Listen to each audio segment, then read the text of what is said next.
time is 9:34 a.m., May 5th, 1961, Cape Canaveral, Florida. High above, atop this redstone rocket, 10, 9, Alan Shepard waits. 7, 6, 5, 4, 3, 2, 1, 0. Lift off. All right, lift off, and the clock has started. Yes, the clock had started, not only on this nation's first manned flight into space, but it had started on a new age in manned space exploration.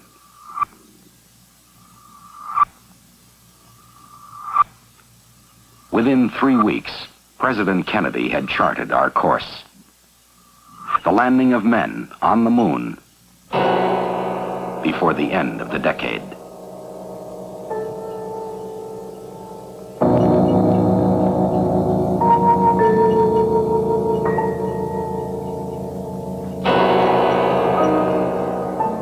This is the moon, man's first stop on his way to explore our solar system.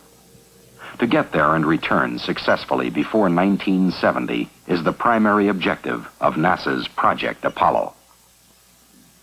A project that represents the greatest, most intricate mobilization of government, science, and industry ever attempted outside of war.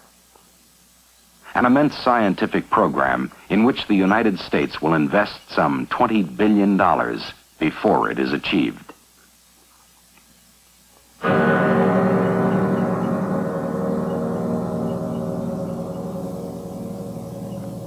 But before men ever stand on the moon, many technical hurdles must be overcome.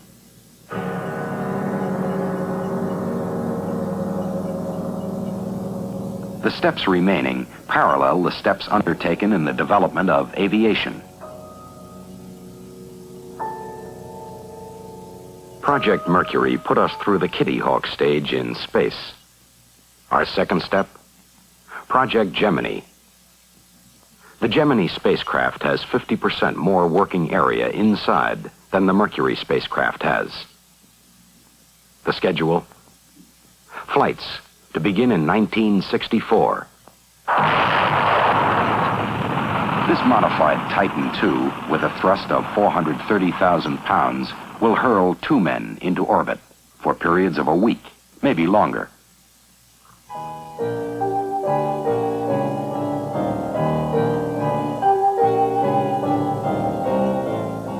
Using propulsion units, they will rendezvous and dock with a previously launched Agena vehicle.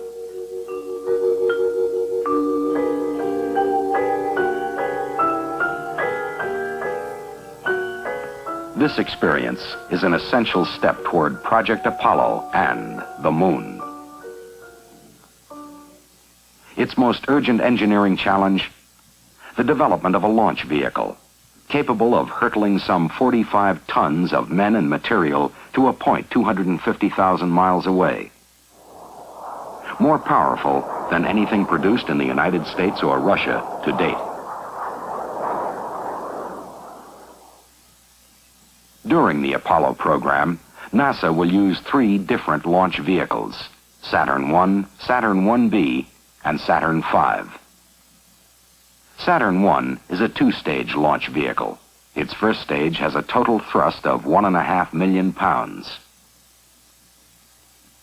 Saturn 1B is also a 2-stage vehicle. However, its upper stage contains more than twice the power of the Saturn I second stage. The Saturn V is a 3-stage vehicle.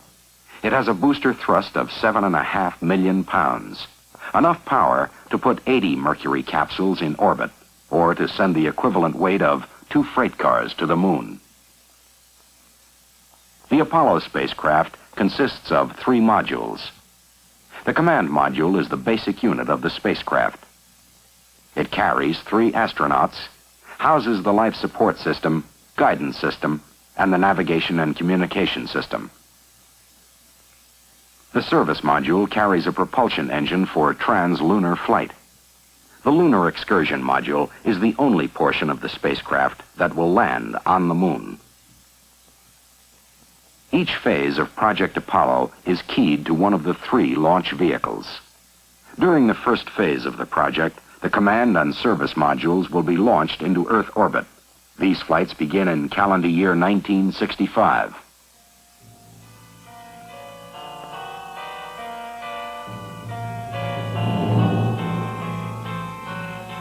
In the second phase of the project, the Lunar Excursion Module will be added to the spacecraft. In orbit, the astronauts will detach the Lunar Excursion Module and will rendezvous and dock with it.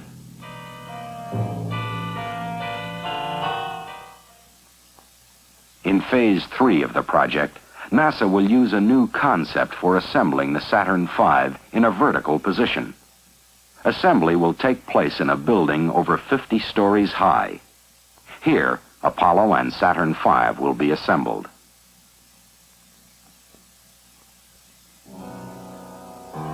A crawler transporter carries the space vehicle and its launch umbilical tower to the launch pad.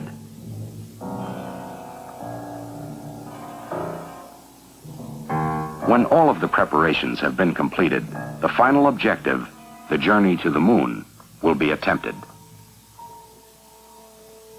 Here's what will happen.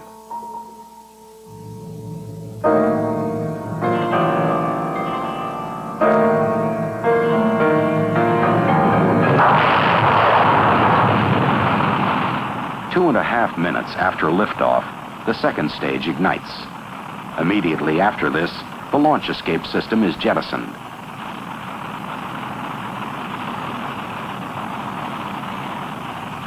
Six minutes later, the second stage burns out. Now the third stage places the spacecraft in an Earth parking orbit. Once this is accomplished, the third stage shuts down.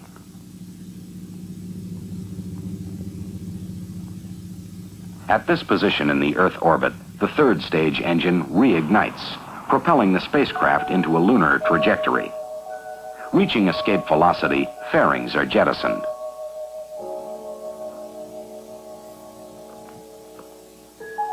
The astronauts reposition the command and service modules with the Lunar Excursion Module.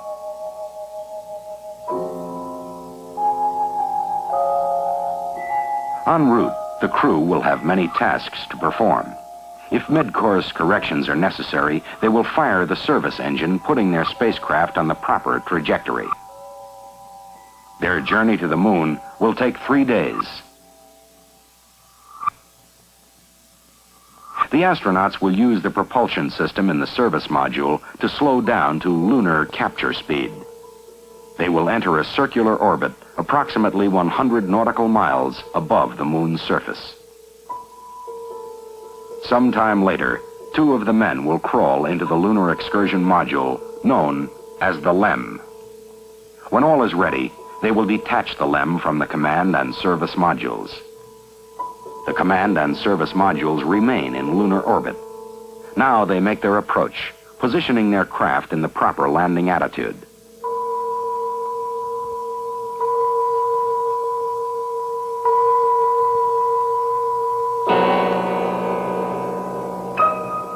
First, they will make a reconnaissance pass. If all looks well, they will start their actual landing approach. The rate of descent and flight path will be carefully controlled. Before either of them sets foot on the moon, the LEM will be prepared for relaunching. Their pre-launch checkoff list will be monitored by the third astronaut left in lunar orbit.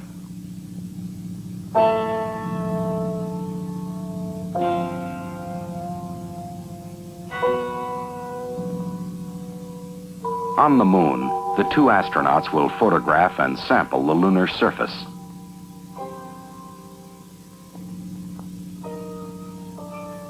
Apparatus will be left behind to transmit scientific data back to the Earth.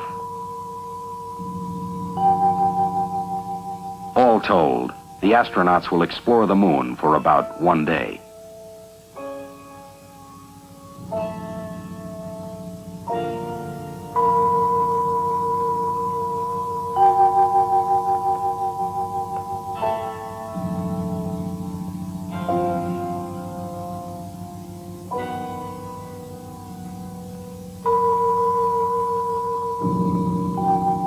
When the time comes to leave, they will fire the liftoff engine, leaving the base of the module and all unnecessary equipment behind.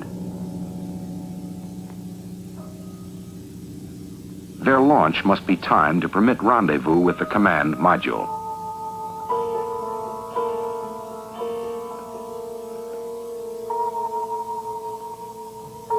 Docking, the two explorers return to the command module. Once inside, they will detach the LEM, leaving it in lunar orbit.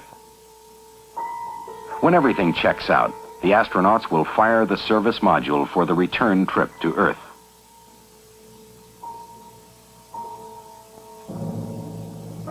Before entering the Earth's atmosphere, the astronauts jettison the service module and prepare the command module for re-entry into the Earth's atmosphere.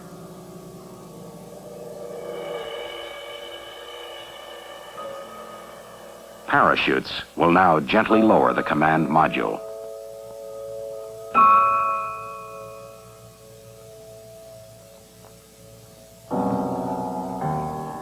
Getting men to the moon will take time. It will happen in this decade, establishing our preeminence in space exploration. The clock has already started.